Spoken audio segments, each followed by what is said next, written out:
Work hard in silence, let the your success be your noise. समझेंगे मतलब अर्थ, इसका अर्थ समझेंगे नहीं मतलब कि मेरे कहने का अंदाज अलग है। अभी कोई एक मोटिवेशनल स्पीकर बोलेगा ना, कैसे बोलोगे जानते हो, सफलता इतनी खामोशी से करो, नहीं सॉरी क्या नाम है, मेहनत इतनी खामोशी करो कि आपकी सफलता आपकी शोर मचा दे, ऐसा कुछ मुझे अच्छा लगता है सुनने में। सबको अच्छा लगता है, मोटिवेट होते हैं हम लोग, बट कोई मतलब नहीं उस मोटिवेशन का, सब टेम्प्रोरी चीज़ें हैं। अगर मोटिवेट होना चाहते हैं आप लोग तो internal motivation is the best thing मेरे हिसाब से, मुझे लगता है, सबको लगता है, शायद सबको पता होता है कि internal motivation best thing, but सब लोग देखते हैं, मैं भी देखता हूँ, सब लोग देखते हैं। कोई बात नहीं, आप भी देखिए, आप कभी एक देखिए, मुझे कोई दिक्कत नहीं, लेकिन आप एक दिन ऐसा करिएगा, पूरे साल, एक साल का या एक महीने का ले लीजिए, एक महीने में आप देखिएगा कि आप कितना टाइम वेस्ट करते हैं मोटिवेट होने के लिए, और आप कितना टाइम अपने स्टडी में वेस्ट मतलब पढ़ते हैं, वेस्ट नहीं पढ़ते हैं। अभी एक महीने में कैलकुलेट कीजिएगा, तब शायद आपको लगेगा कि there is no need to motivation, क्योंकि बहुत टाइम वेस्टिंग है मोटिवेशन।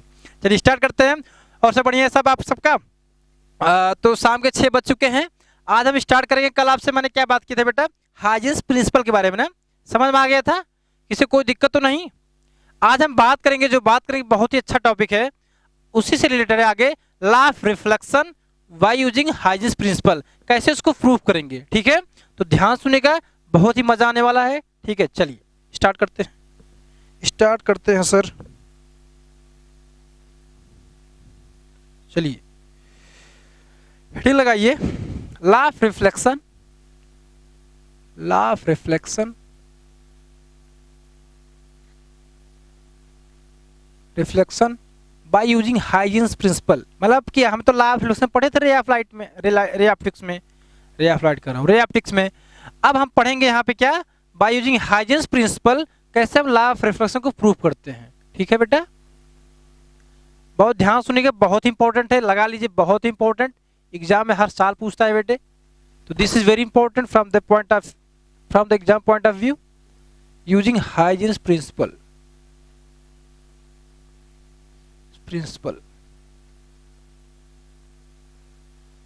चलिए दिस इज द हेडिंग। चलिए मैं बनाता हूँ फिगर से, इससे मेन कांसेप्ट केवल फिगर का है, जो फिगर समझ गया डेरिवेशन तो बहुत आसान है, तो समझने की कोशिश कीजिए, बहुत ही अच्छी तरीके से बताऊंगा। आप किताबों में जाएंगे तो किताबों में ऐसा नहीं मिलेगा, मैं अपने तरफ से पूरा वेस्ट करूंगा कि आप समझ जाएं, आपको एक एक क्लियर हो जाए कि कौन चीजें कैसी हैं, कैसे वेवफ्रंट बनता है, कैसे क्या चीजें होती हैं। उसके पहले आपको दो चीज जानने की जरूरत है, जिसका हम यूज करेंगे। पहला क्या बेटा, लिख लीजिए, wavefront is always perpendicular to ray of light. क्या कह रहा हूं मैं, wavefront is always perpendicular to ray of light. ये चीज को ध्यान रखिएगा कि अगर कोई रे ऑफ, मैंने बताया था फर्स्ट लेक्चर में बताया था कि हमेशा रे ऑफ लाइट वेवफ्रंट के परपेंडिकुलर होता है। मैं इसको यूज करूंगा, इसलिए ध्यान दीजिएगा, मैं इसलिए बता दे रहा हूं कि आपका ध्यान रहे कि हाँ ये चीज होती है, तो आपको क्लियर हो जाएगा। मैंने वैसे फर्स्ट लेक्चर में सब चीजें बताई हैं।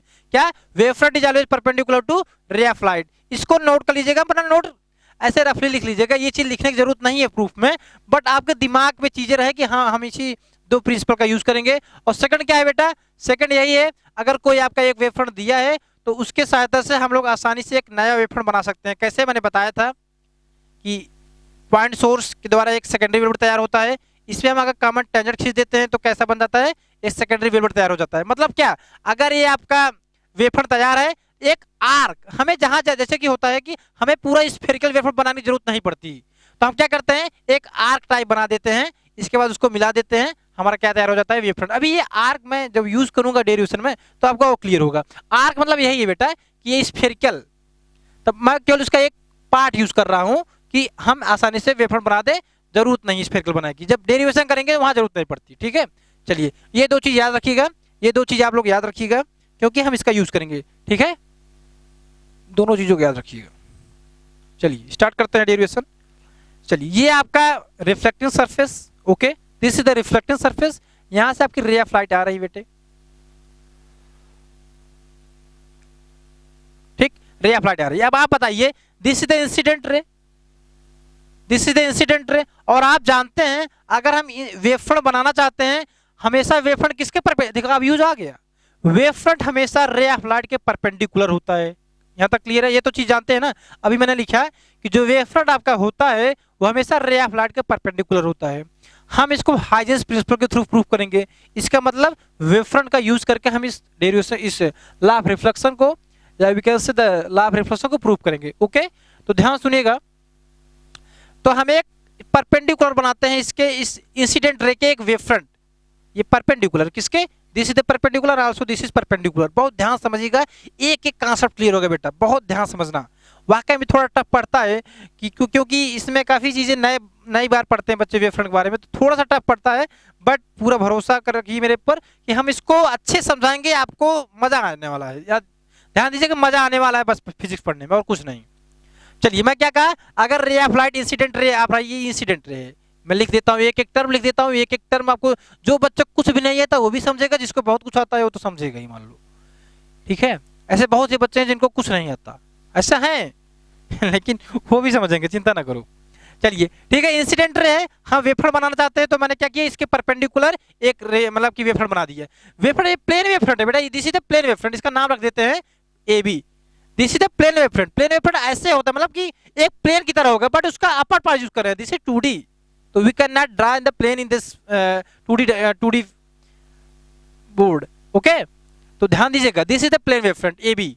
चलिए, अब आपको पता है कि अगर रे ऑफ लाइट आ रही है तो रिफ्लेक्शन होने के बाद कहां जाएगी, पीछे मतलब कि उसी मीडियम में जाएगी। ठीक है, this is the reflective surface बेटा, this is the reflective surface, याद रखिएगा। ठीक, अब ये रिफ्लेक्ट होने के बाद कहां जाएगी, वहां जाएगी। अब हमें एक नया वेवफ्रंट तैयार करना है, रिफ्लेक्टेड वेवफ्रंट। ये तो मैंने क्या बनाया है, दिस इज द इंसिडेंट, यहां लिख लीजिए बेटा, ए बी क्या है बेटा आपका, इंसिडेंट वेवफ्रंट है। ये सब चीजें जानना बहुत जरूरी है, क्या इंसिडेंट वेवफ्रंट होता है, क्या रिफ्लेक्टेड वेवफ्रंट होता है, क्योंकि यहाँ वेवफ्रंट के थ्रू ही हम इसको प्रूव करेंगे। तो ए बी क्या हो गया बेटा आपका, इंसिडेंट वेवफ्रंट, इंसिडेंट वेवफ्रंट।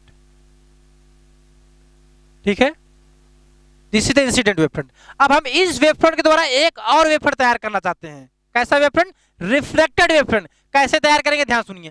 अब आपको पता है अगर रे ऑफ लाइट यहां आकर मतलब कि अगर इंसिडेंट करेगी तो वे उसी मीडियम में वापस जाएगी। अगर इस सरफेस पे स्ट्राइक करेगी इंसिडेंट रे तो उसी मीडियम में जाएगी, तो हमें रिफ्लेक्टेड वेवफ्रंट बनाना है। चलिए, अगर यहां से इस पॉइंट से हम बनाना चाहते हैं तो आप, मैंने क्या बताया था, अगर कोई ऐसे वेवफ्रंट है, आप इस वेवफ्रंट की सहायता से एक नया वेवफ्रंट तैयार करना चाहते हैं, तो इस कुछ दूरी पर, ये मान लीजिए इसकी स्पीड सी है, मैंने ये चीज बताया बेटा। सेकंड वीडियो आप देख कर आइए, जिसको सेकंड वीडियो अगर जो नहीं देखा है प्लीज वीडियो को ना देखे, मैं आपसे साफ साफ कह दे रहा हूं। जिन बच्चे ने सेकंड लेक्चर वेव ऑप्टिक्स का नहीं देखा है वो इस वीडियो को ना देखे, क्योंकि उनको समझ नहीं आएगा, उनको समझ नहीं आएगा। जो चीजें साफ है मैं बता दे रहा हूँ, ठीक है, उनको समझ नहीं आएगा। आप पहले सेकंड वीडियो जाकर देख आइए, इसके बाद ये आपको वीडियो समझ आएगा, क्योंकि पूरा उससे रिलेटेड है, पूरा हाइजेंस प्रिंसिपल लगेगा इसमें। मैं क्या बता रहा हूं, अगर एक कोई प्लेन वेव फ्रंट है, अगर इसके थ्रू हम बनाना चाहते हैं एक नया वेव फ्रंट, तो क्या हुआ, किसी टाइम टी ये सी डिस्टेंस ट्रेवल कर रहा है, मान लीजिए वेलोसिटी v ट्रेवल कर रहा है, ठीक, कुछ भी मान सकते हैं सी वी। अगर वेलोसिटी v ट्रेवल कर रहा है किसी टाइम टी, अगर यहाँ एक आर्क बनाएगा, आर्क मतलब एक स्फेरिकल, बट हम आर्क यूज करेंगे यहाँ पे, तो वी डिस्टेंस आएगा ना। अगर बेटा कोई पॉइंट यहाँ है, ठीक, कोई पॉइंट वहां है, और ये यहाँ तक जब आएगा तो किसी मतलब किसी टाइम टी जीरो पर यहाँ है और किसी टाइम टी पर यहाँ पहुंचेगा ये, ठीक, और किस डिस्टेंस स्पीड से, वी स्पीड से, तो आप जानते हैं वी बराबर क्या होता है, डिस्टेंस अपॉन टाइम होता है, तो डिस्टेंस बराबर क्या हो जाएगा, वीटी हो जाएगा। तो इसकी डिस्टेंस क्या होगी, वीटी तो होगी। अब इसी प्रकार अगर यहाँ से इस पॉइंट से आप यहाँ एक आर्क बनाते हैं, क्या आर्क मतलब एक स्फेरिकल वेव फ्रंट, अरे बेटा इस पॉइंट की वजह से एक स्फेरिकल वेव फ्रंट बनेगा, लेकिन हमें जरूरत यहाँ क्या है, केवल एक रिफ्लेक्टेड वेव फ्रंट बनाने के लिए हम केवल एक आर्क का यूज कर रहे हैं। समझ में आ रहा है, केवल एक हम इस स्फेयर का केवल हम एक पार्ट लिए हैं, बस यहाँ पार्ट लिया हूं। अब बताइए, दिस इज द आर्क, किसके द्वारा, इसके द्वारा बना, और कितना डिस्टेंस पे है, वीटी डिस्टेंस पे, क्योंकि बेटा इंसिडेंट की स्पीड इस यहाँ पे कितनी है, वेव स्पीड जानते हो कितनी है, v है, इसको लिख लेंगे अच्छा रहेगा। This is the wave speed, okay, ये स्पीड है आपकी, समझिएगा, ये स्पीड है, ये v डिस्टेंस, v स्पीड से ट्रेवल कर रहा है, तो आफ्टर टाइम t ये यहाँ पे एक नया डिस्टेंस बस क्रिएट करेगा, जिसको हम लोग सेकेंडरी वेवलेट कहते हैं। यही तो होता था, अगर यहाँ पॉइंट है तो एक सेकेंडरी वेवलेट तैयार होता था, तो मैंने केवल यही वाला पार्ट लिया है। और ये डिस्टेंस कितनी है, वीटी डिस्टेंस पे है, क्योंकि किसी टाइम टी ये बना है और कितने स्पीड से गया है पॉइंट, वी स्पीड से, तो डिस्टेंस कितनी हो जाती है, वीटी हो जाती है, अभी बताया, ठीक है, वीटी डिस्टेंस पे है।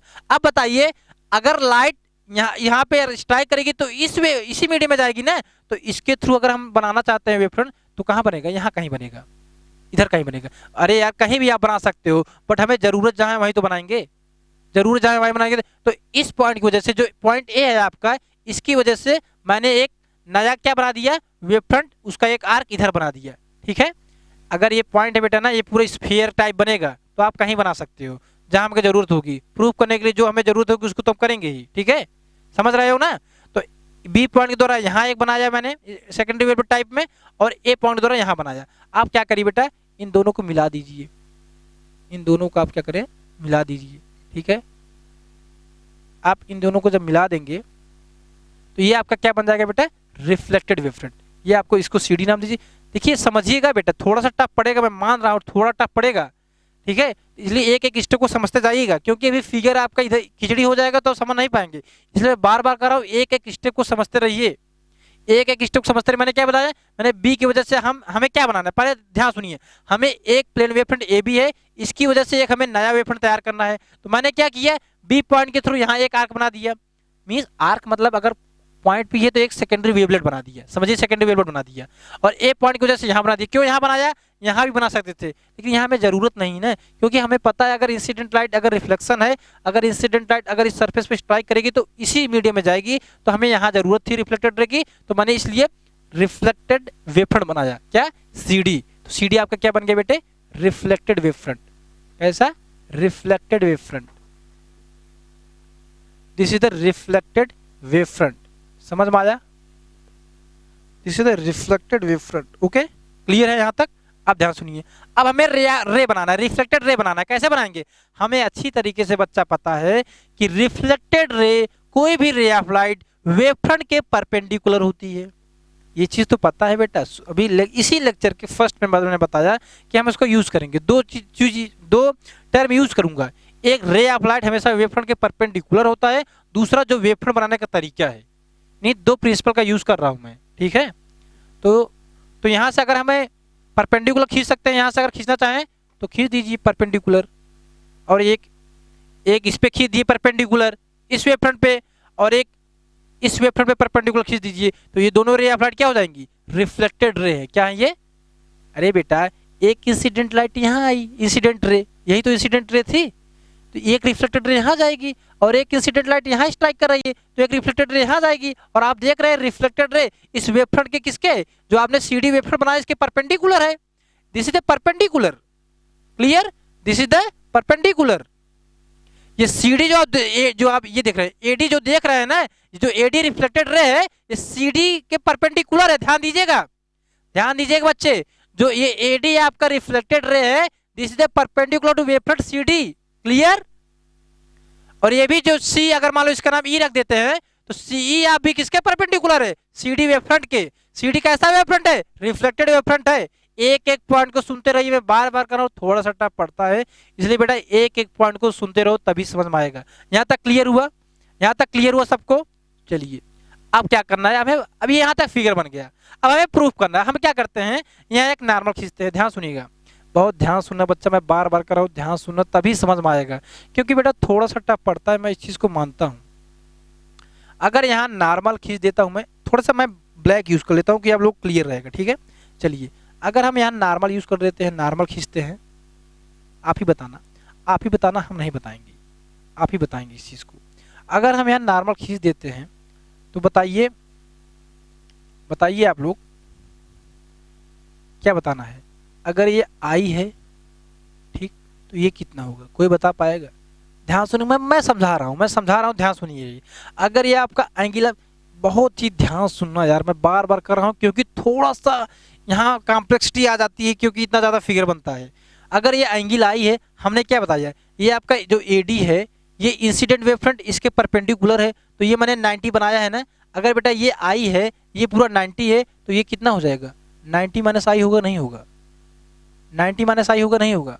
नोट करते रहिए, अभी नोट नहीं, मैं जब फिगर बना लूंगा तो आप पास करके फिर से वीडियो को बार बार देख के समझ के बनाइएगा फिगर, ठीक। ये अगर आई है तो ये 90 माइनस आई होगा, क्योंकि ये परपेंडिकुलर है। अब एक चीज़ और बताइए, अगर बेटा ये नॉर्मल है तो ये पूरा परपेंडिकुलर होगा ना, ये पूरा परपेंडिकुलर होगा, 90 होगा, नहीं होगा। अगर ये पूरा 90 है, ये 90 माइनस आई है, तो आप ही बताइए बेटा ये आई होगा नहीं होगा? आप खुद सोचिए, कॉपी पर नोट देखिएगा। अगर ये नॉर्मल है, ये अपने रिफ्लेक्टेड सरफेस के परपेंडिकुलर होगा ही होगा, तो अगर ये पूरा 90 हो जाएगा। और हमें पता है ये 90 माइनस आई है, तो अगर हम इतना एंगल चाहते हैं यहाँ से यहाँ तक, तो ये आई होगा नहीं होगा? आई होगा ना। समझ में आया यहाँ तक? यहाँ तक समझ में आया। चलिए अब ये वाला काम हो गया। अब हम यहाँ आते हैं, यहाँ भी एक नॉर्मल खींच दीजिए ऐसे बेटे, एक नॉर्मल खींच दीजिए ऐसे करके, ठीक, यहाँ एक नॉर्मल खींच दीजिए। अब बताइए, ठीक, अब मैं बताता हूँ, ध्यान सुनिएगा। अगर ये बेटा यहाँ सुनिए, ये क्या है, अगर मैं इसको क्या ले लूँ, आर ले लूँ, क्या ले लेता हूँ, आर ले लेता हूँ। अगर मैं इसको आर ले लेता हूँ बेटा, तो ये कितना हो जाएगा, ये कितना हो जाएगा, आप लोग बताएं। अगर मैं इसको आर ले लेता हूँ, ये चीज देखिए, सुनिए, एक सेकंड रुकिए थोड़ा सा।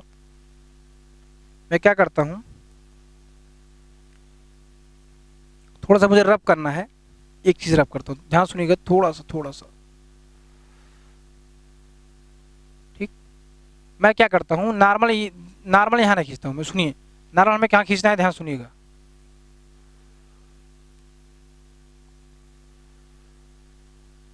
सुनिए, ये आपका तो क्या था, इसीलिए करो बेटा, थोड़ा सा टफ पड़ेगा, मैं मानता हूँ, ये थोड़ा, ये आपका वेवफ्रंट था, ठीक है। ये मैंने नॉर्मल खींच दिया यहाँ पे, ये आपका नॉर्मल है, ठीक, ये नॉर्मल आप कट कर लीजिएगा। देखो हमें जैसे प्रूफ करने की जरूरत पड़ती है हम वही काम करते हैं।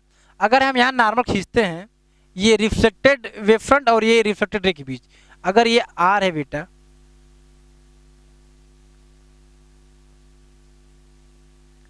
अगर ये आर हो गया, तो आप ही बताइए ये इसके क्या है, ध्यान सुनिएगा, ये नॉर्मल, क्लियर।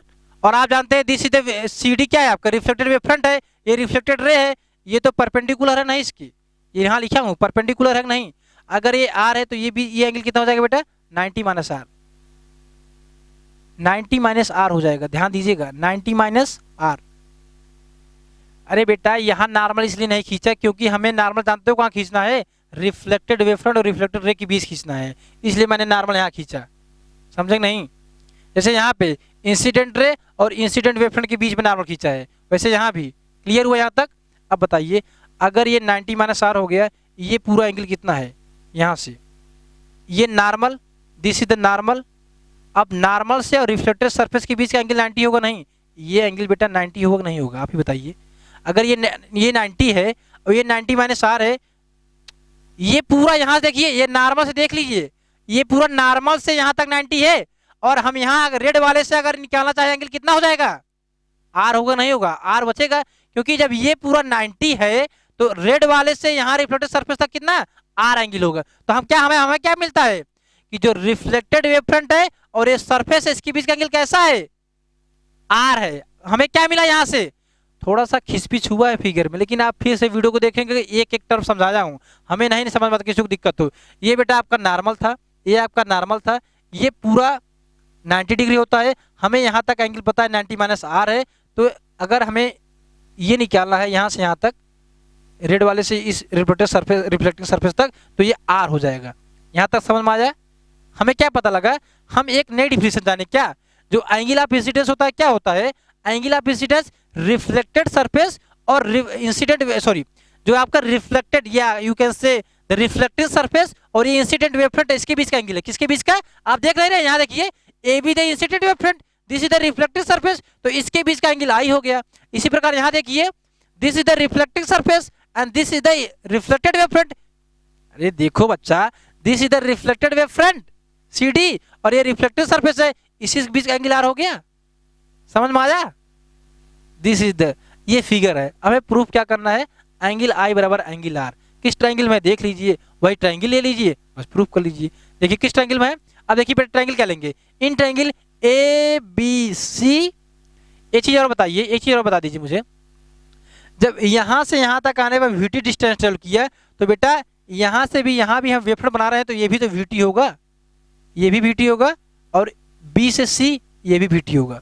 क्यों होगा, अभी V2 तो बता दिए क्यों होगा। देखिए जो AB वेवफ्रंट था, हमने एक स्फेरिकल वेवफ्रंट बनाया है, सेकेंडरी वेवलेट, तो हमने बताया था कि वीटी डिस्टेंस ट्रेवल करने के बाद ही वेवफ्रंट बनता है, तो ये भी डिस्टेंस कितनी हो जाएगी, वीटी हो जाएगी। समझ में आ जाए, वीटी क्यों होगी, पहला कांसेप्ट समझ लीजिए, ठीक है। अब थोड़ा सा फिगर इधर उधर हुआ है, लेकिन मैंने एक एक टर्म को डिफाइन किया है अच्छे से बेटा, हमें नहीं लगता आपको कोई दिक्कत होगी, हमें नहीं लगता आपको कोई दिक्कत होगी। अब हम प्रूफ करते हैं, हमें कौन सा ट्रायंगल लेना है, एंगल आई, एंगल आर कहाँ है, ध्यान सुनिए, एंगल आई हमें यहाँ दिख रहा है और एंगल आर इसमें दिख रहा है, तो हम ट्रायंगल लेते हैं, ट्रायंगल ए बी सी। अगर आपसे और अच्छा और बड़ा फिगर बन जाए बहुत अच्छी बात है, यही फिगर आप बड़ा बनाएंगे बहुत क्लियर होगा। This white board is so small, ठीक है, इसलिए उतना बड़ा फिगर बनाया नहीं मैं। अगर आप मैंने एक एक टर्म को डिफाइन किया है बेटा, हमें नहीं लगता कहीं भी दिक्कत आएगी, आपको कहीं भी दिक्कत आएगी फिर से कमेंट के माध्यम से पूछिएगा, मैं फिर से आपको एक नया लेक्चर दे दूंगा। अब यहाँ देखिए क्या हो जाएगा, ट्रायंगल ए बी सी, क्या कौन सा triangle, in triangle A B C and कौन सा A D C and triangle A D C. अब आप देख रहे हैं एंगल बी, क्या ए बी सी में एंगल बी बराबर एंगल डी, क्यों, दोनों 90 हैं, दोनों 90 है ना, एंगल बी बराबर एंगल डी हो गया, ठीक। और क्या इक्वल है, यहां देखिए एसी एसी तो कॉमन ही है बेटा, एसी बराबर एसी दोनों कॉमन है। और आप देखिए यहां से ए डी और ये बी सी दोनों की डिस्टेंस वीटी वीटी है, ये भी वीटी डिस्टेंस है, ये भी वीटी डिस्टेंस है, तो मतलब क्या कर सकते हैं हम लोग, ए डी बराबर बी सी, ए डी बराबर बी सी। अब देखिए राइट जो आपका राइट एंगल इसके सामने की साइड इक्वल हो गई, ठीक, और ये साइड इक्वल हो गई, एक एंगल ये 90 डिग्री है, east 90 degree, therefore this is equal. तो हम कह सकते हैं बाई आर एच एस, पढ़े होंगे आप लोग आर एच एस कि कांग्रुएंट के लिए होता है, एस एस होता है, ए एस ए होता है, आर एच एस होता है, ठीक है। तो क्या हो जाएगा बेटा, triangle A B C congruent हो जाएगा किसके, ट्रायंगल ए डी सी के। अगर बेटा ये कांग्रुएंट है अभी बताइए, तो हम ए बी सी, ध्यान रखिए A B C A D C congruent है भाई, तो क्या ये triangle A B C triangle A D C क्या हो गया बेटा, कांग्रुएंट हो गया। तो अगर कोई भी ट्रायंगल कांग्रुएंट हो जाता है तो हम बता सकते हैं कि कोई भी उसका साइड बराबर होगा, कोई भी एंगल बराबर होगा। हमें यहाँ क्या जरूरत है, एंगल की जरूरत है, तो हम यहाँ से बता सकते हैं क्या, एंगल आई बराबर एंगल आर। तो यही हमें प्रूफ करना था, क्या, एंगल आई, ये सी है बेटा, ये ए बी सी है, पूरा लिख लीजिएगा, a triangle A B C congruent angle A D C, तो एंगल आई बराबर एंगल आर, हमें यही प्रूफ करना था। This is the law of reflection, this is the law of reflection, ठीक है बेटा, this is the law of reflection. तो ये हो गया आपका रिफ्लेक्शन का। अगली वीडियो में हम फिर से बात करेंगे किसके बारे में, रिफ्रैक्शन के बारे में बात करेंगे। ये रिफ्लेक्शन हो गया कैसे, बाय यूजिंग हाइजेंस प्रिंसिपल। अगले वीडियो में आपसे हम बात करेंगे लॉ ऑफ रिफ्रैक्शन। तो आज के लिए इतना ही रखते हैं बेटे, फिर कल मिलते हैं शाम 6 बजे इसी उत्साह इसी जोश के साथ, ठीक है। बाय बाय सभी को, धन्यवाद।